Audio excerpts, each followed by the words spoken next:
Well, volunteers and some Nashville city workers spent hours today all cleaning up trash and moving shopping carts out of Brookemeade Park. 2 weeks ago, we told you there were hundreds of carts in the park, piles of trash, along with a growing homeless encampment. WSMV's Tosin Fikile has more from the cleanup and plans to help the homeless in that park.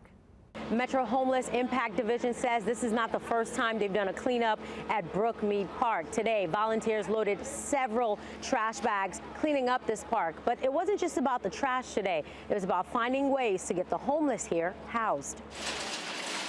These carts are not being rolled from a shopping center. There are hundreds of carts left at Brookemeade Park that volunteers were cleaning out during today's cleanup. Our teams come out here almost every day of the week. When we're out here, there's some things that we notice, such as some of the area not being as clean as it could be.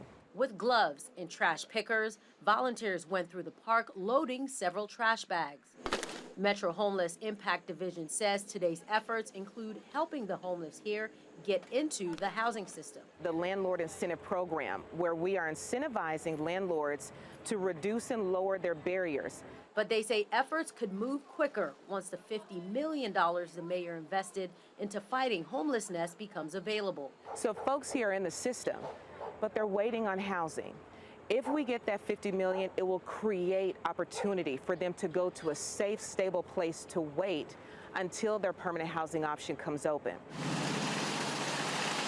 Move some money around. They don't need to be worrying about the Titan Stadium. Get some of that money over to this agency so they can take care of the homeless situation. Gower Mills is passionate about restoring the park and counted over 600 carts when he walked the park 2 weeks ago.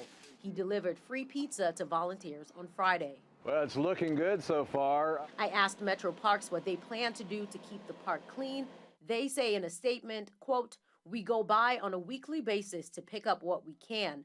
While we would love to be able to assign a crew full-time to Brookemeade, we do not have the resources to do that. We continue to work with several Metro agencies to address the issues in Brookemeade Park."